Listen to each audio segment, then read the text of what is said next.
Namaskar to everybody. I am very happy that you have taken time out and are here for a discussion on a very, very crucial subject. So I shall just begin with a Mangalacharan. Ganga Taranga Ramaniya Jata Kalapam Gauri Nirantar Vibhushit Vama Bhagam Narayana Priyamananga Madapaharam Varanasi Purapatim Bhaja Vishwanatham. Varanasi Purapatim Bhaja Vishwanatham.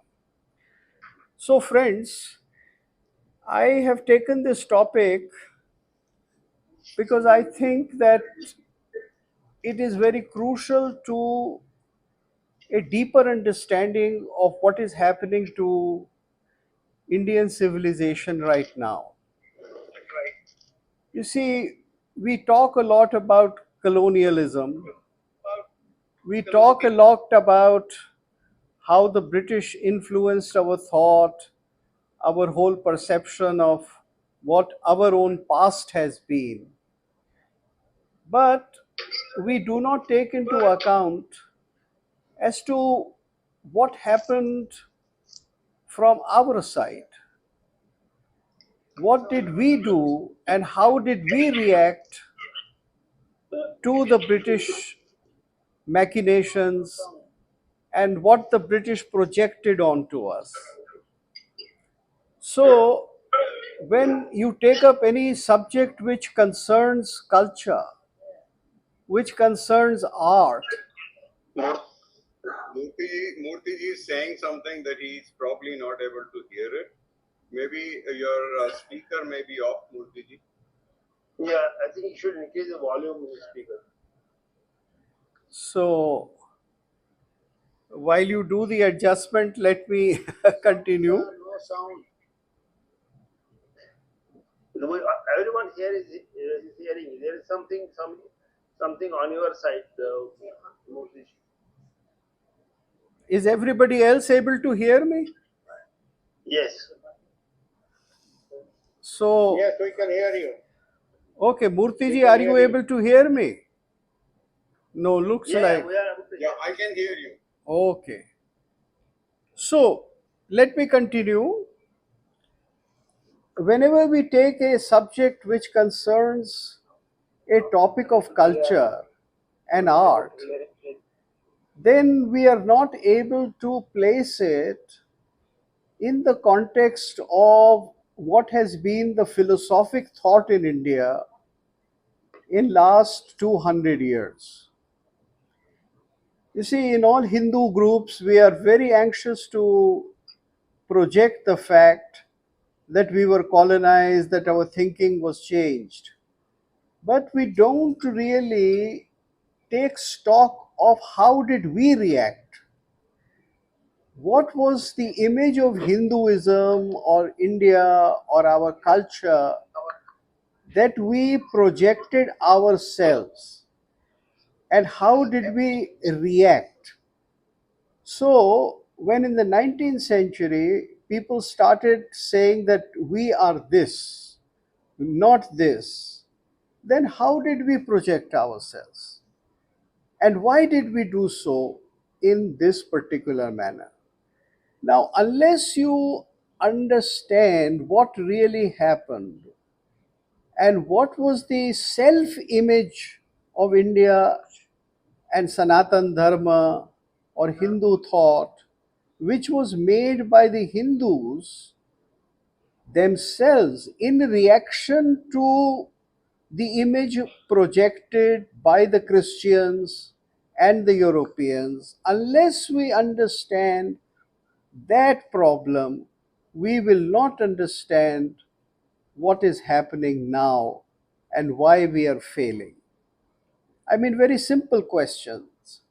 Why are Hindu temples not in our control? Why is it that we have so many linguistic clashes, like the recent clash which has happened in last 3 days in Hindi and Marathi in Bombay? All these things have to be taken not just in terms of what the British taught us or how they molded our thought, but also in terms of how we reacted and we created a self image. See, there is a lot of talk about how we were colonized, and last 20 years of the Hindu Renaissance has concentrated on that. But they have not analyzed the image that we made of our own self. So I am going to talk to you first of all what really happened. How did we react in creating an image of ourselves? Now, it is a well known phenomena which the Marxists define, and the Marxists say that Hindus started believing in a Hinduism which was projected by the Europeans. That is, that when the Hindus, that when the Westerners started talking about Aryan invasion and the superiority of the Aryan race, then according to Marxist and Romila Thapar and all this people of persuasion, they said that this is how Hinduism started believing in a superior Brahmanism. This is their interpretation. Now, that is just what the Marxists have foisted upon us or forced upon us. I am not going to do a khandan or a counter argument for that kind of thought. A lot of people are involved in it and they are doing it. So, I am going to talk about something different. I am going to talk about how we internalized certain fundamental Christian concepts, and they persist to this day in our own perception of Hindu thought. I'm not going to talk about the Aryan invasion or the superiority of the Aryan or belief in that. I'm going to talk about certain very practical things. So, the first reformer or the major figure that I will take is Swami Dayanand Sarasvati. Now, Swami Dayanand Sarasvati, while he was strongly opposing the Christians and the Muslims and even the Sikhs and many other kinds of denominations within India, he happened to internalize the fundamental idea of Christian God as God the Father. You see, Christianity believes in patera.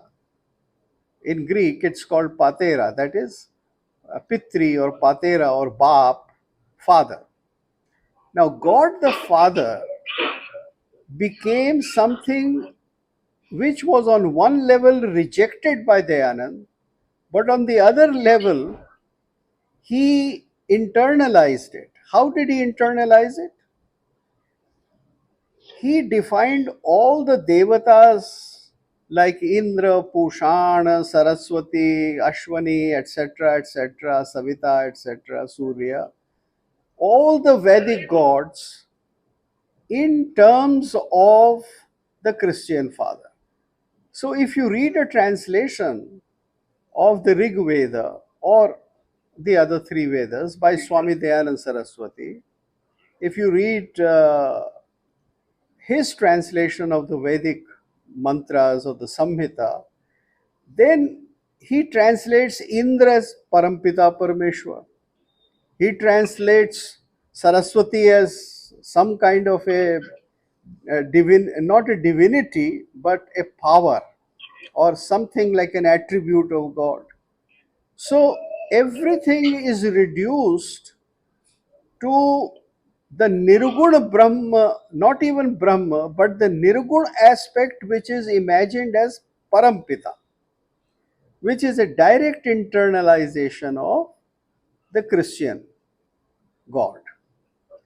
So, while he was very admirably reviving the practice of yajna, he was projecting the image of Indian gods as Nirguna. You see, he took away all the attributes, the real attributes of the divine gods, like Indra has his Vajra, Pushan is somebody who likes to eat a lot, Saraswati is the goddess of learning, Sarma is the goddess who is able to find things, so and so on.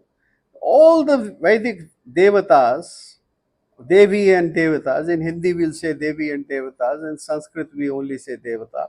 All the gods or the Devatas, they are reduced to one single Nirguna aspect or Parampita Parmeshwar.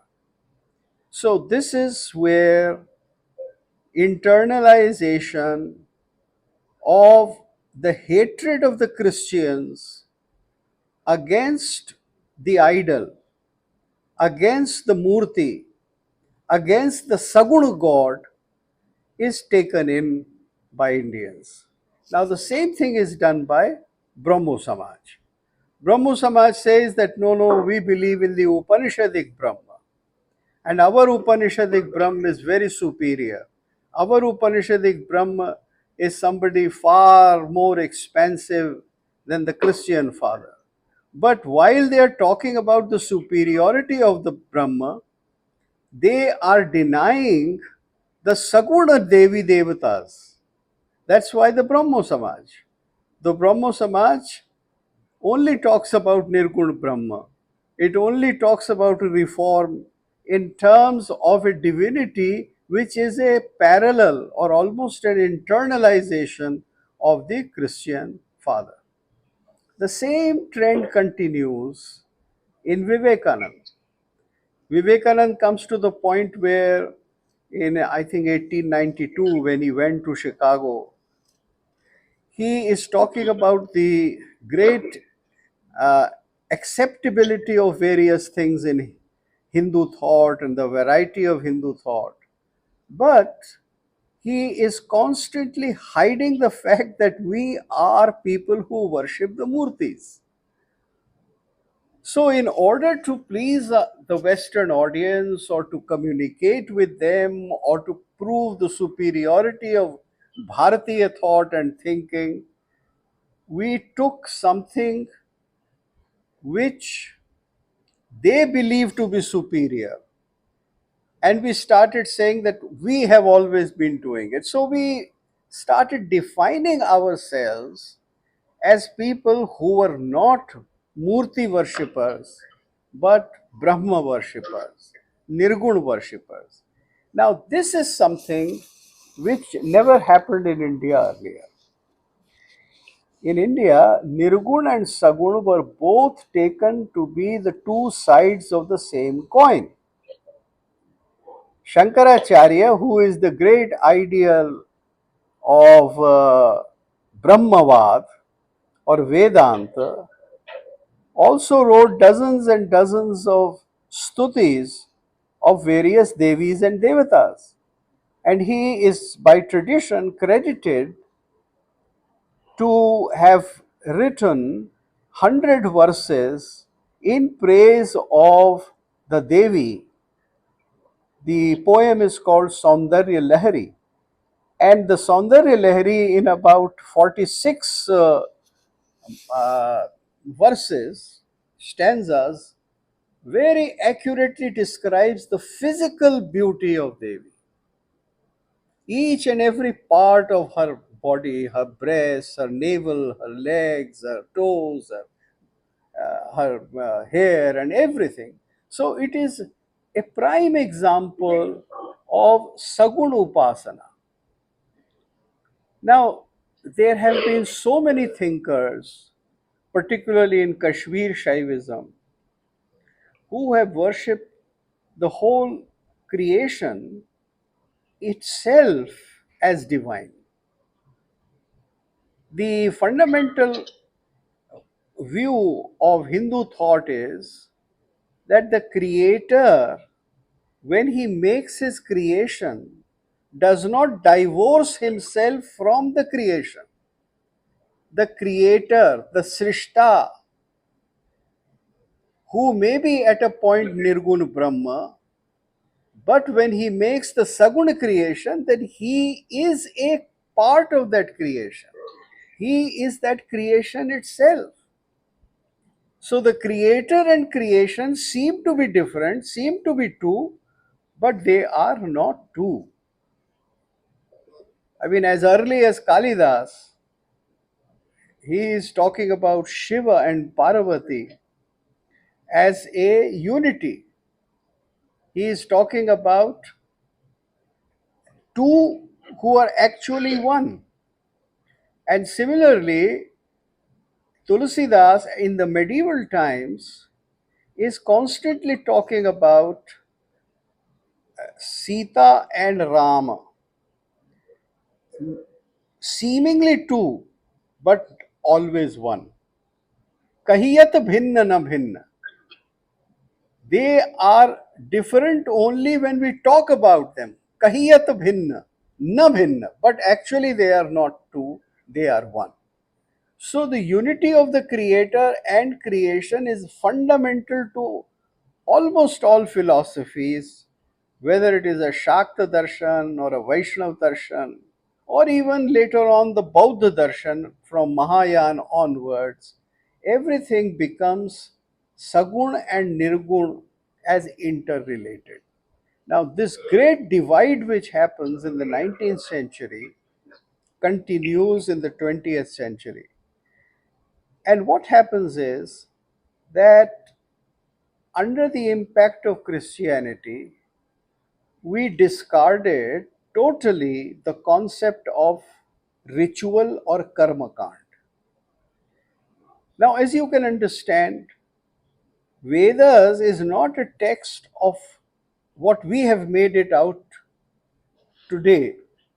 You see, today you study Vedas as a historical text, whether there was an Aryan invasion or not, what is the date of Vedas, what were the constellations described.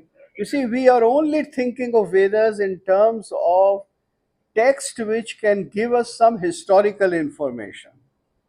But we are not looking at the mantras as mantras which were part of the process of yajna or the whole ritual which was done. You did not just recite the mantras like an Arya Samaji. You recited them in three or four manners. There was Rik part, then there was when there was movement around the altar, then there was Yajur part, also then there was Samagan. So they were recited in different ways on different occasions. And the whole ritual of yajna was the purpose of collecting those mantras or samhitas. So the aspect of mantra as something which was part of yajna was slowly and slowly forgotten. Dayanand Saraswati gave a very simple method of performing your yajna. Just mutter out some mantras, whether right or wrong, or even if it is rightly pronounced, it is not saswara part. You see, it is not something which is done in utat tanudat swarit, but something which is just read out. But in ancient times, there were many kinds of pathas: Rig part, Yajur part, Samagan, and they were part of the big Vedic ritual or the yajna. So the whole culture of yajna to this day is something which we have forgotten. Why? Because we discarded it as karmakand. We said this is ritual. If Murti Puja is not valid, then Murti Puja is something low, is something which is denigrated, then the whole ritual associated with Murti Puja is also something low. And there you forget really what was the whole tradition of Mimamsa, the whole tradition of Karmakand. Now, all the arts of India, they have grown out of the Vedic ritual. The Natya Shastra lays it out very clearly that the art of theater took its birth from the Vedic ritual. Jagraha Pathyam Rigveda, what is called the lexical element, the speech, the Shabda, that was taken out of the Rigveda. Movement was taken out of Yajurveda. Music was taken out of Samaveda. And the concept of rasa, that which creates and transforms your feelings and gives you the taste of something so beautiful which you call aesthetic pleasure, this was taken out of Atharva Veda. So, this is not just some kind of a eulogy or a praise of the Vedas. This is part of the real historical process which took place. How, out of the very practical art or the practical science, call it whatever you like, of Vedic ritual, theater was born. So, in the traditional circles of India, it is taken for granted that the Vedic Yajna is the root of artistic endeavor, that it is something which created art. Now, once you discard ritual, once you discard the Vedic ritual, once you discard the ritual of puja, then you discard the science of theater. The science of theater is that which contains all other kinds of art. You see, when you go into seeing a play, you find there is music, there is very good poetry, there is a very good moral teaching, there is wonderful costume, color, the stage is decorated, the place where you sit is also very pleasant. It's something beautiful to be in. The auditorium is wonderful. So, all kinds of human arts find a place in theater. And theater is something which was born out of the various aspects of the Vedic ritual. Discarding ritual of any kind really discards the whole artistic endeavor. Now, you see, this is the whole movement which continues. Uh, if you find in 19th century, our great Hindu thinkers, with perhaps a few exceptions, and one major exception that comes to my mind is Shri Aurobindo. Most of the Hindu thinkers, they gave very little attention to arts. As a matter of fact, quite a few of them were hostile to it. Swami Dayanand Sarasvati in Satyartha Prakash says, don't teach Kalidas because some of the verses of Kalidas are very erotic. They will mislead the young students. Later on, you find that throughout the teachings of Arya Samaj, there is a tremendous Puritanism, and they really question the arts very seriously. Similarly, almost 30 or 40 years later, when Gandhi came to the forefront, Gandhi had absolutely no connection with arts. You all know that he wanted that the temples of Khajuraho should be plastered with mud and nobody should see the sculptures because the sculptures were so erotic and they were sexually very exciting.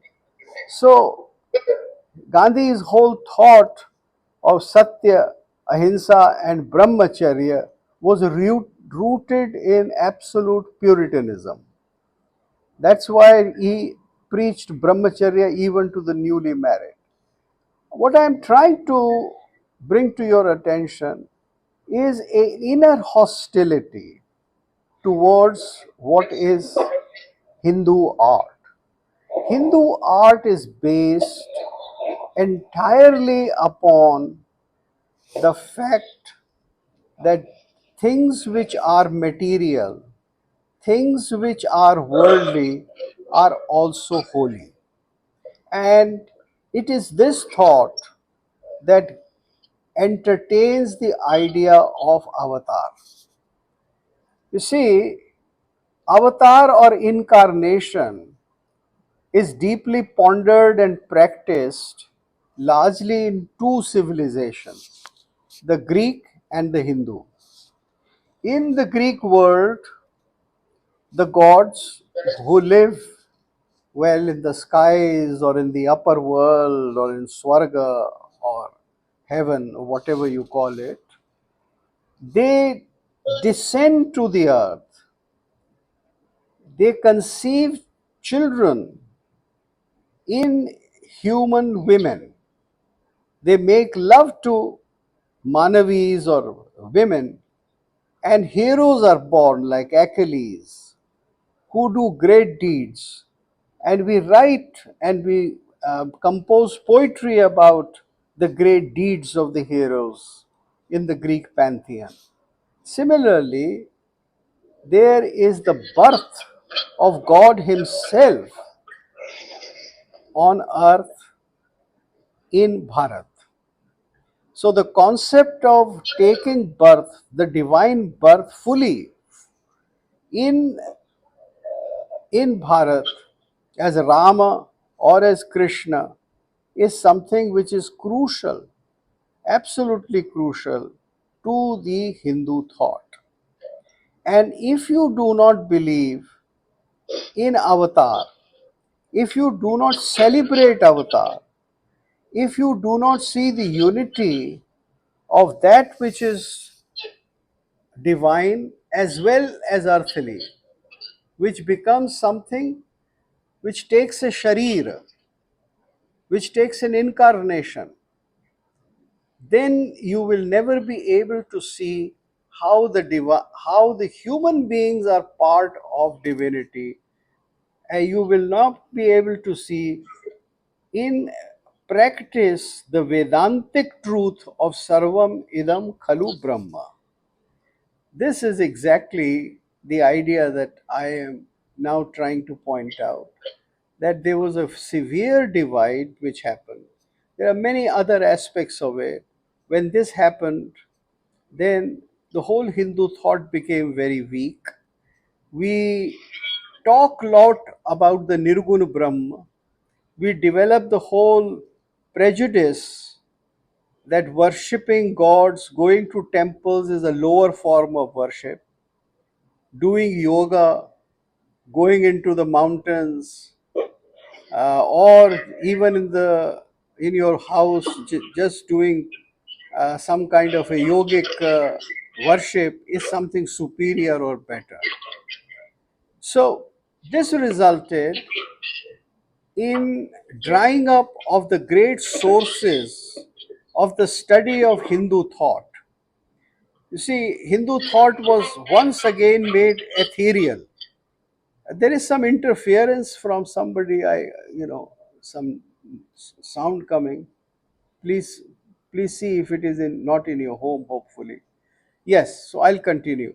Now, this created a kind of a very fuzzy spiritualism in our minds.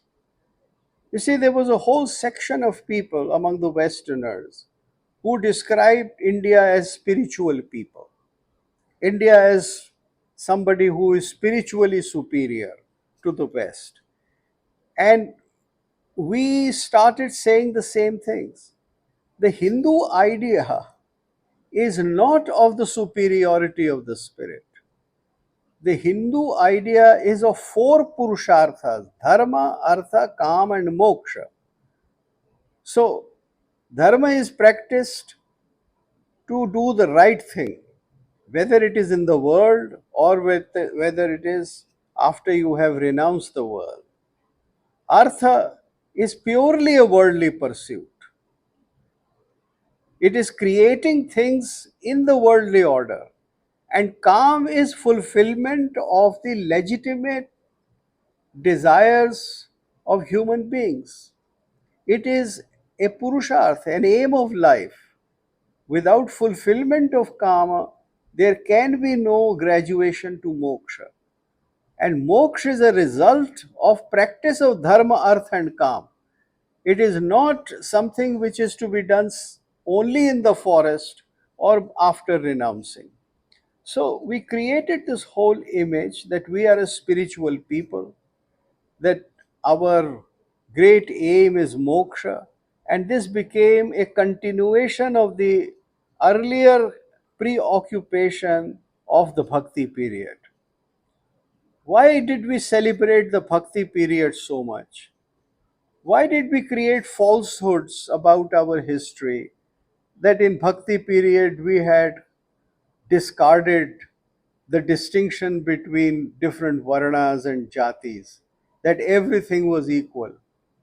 It is not true. Everybody was equal when you assembled to do some kind of a bhakti. But then you went back home and you lived according to your varna and according to your jati. Apart from Vasavanna, who openly denounced varnashram, I don't think anybody, including the Sikh gurus, have denounced varnashram. So, this inability to tackle the world, to analyze the world, and to deal with the world, which somehow became very dominant from 7th or 8th century onwards, continued in the 19th and the 20th century, and it continues to this day. So the balance between dharma, artha, and kama, and consequent moksha, which got disturbed, continues.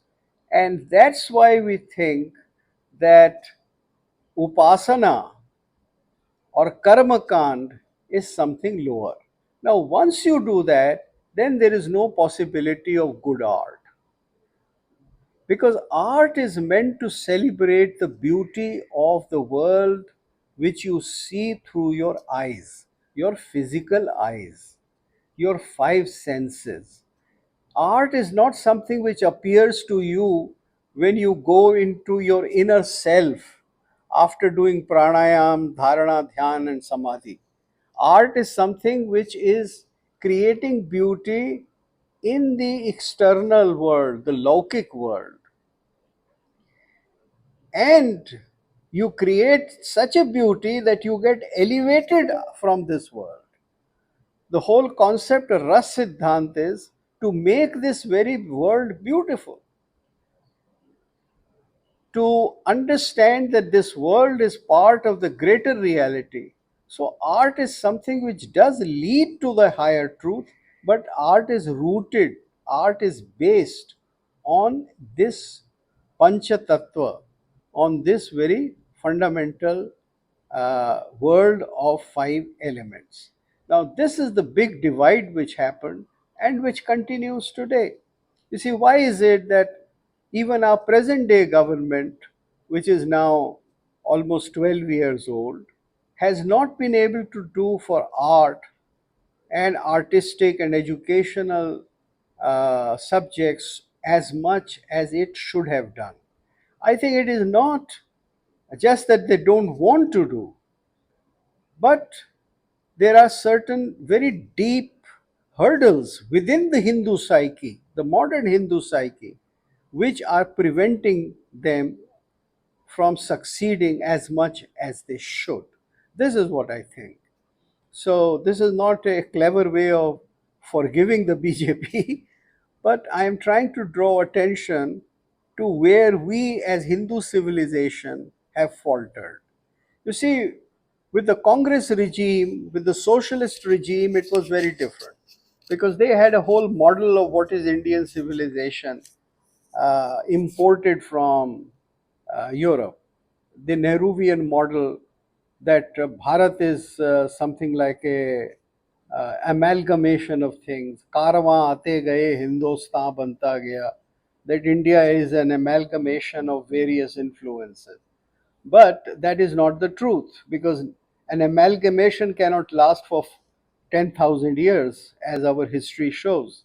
It has to be certain fundamental ideas that grow. So we are not, as what Nehru said, a palimpsest, but we are like a tree. We are like a great Vatavriksha, which continues to uh, strike new roots and revive itself. So, thank you very much for listening. Now, I'll be very happy to take your questions. Please make your questions rather brief so that there can be more questions and more discussions. Yeah. Okay, without, if anyone has questions, please raise your hands, etc.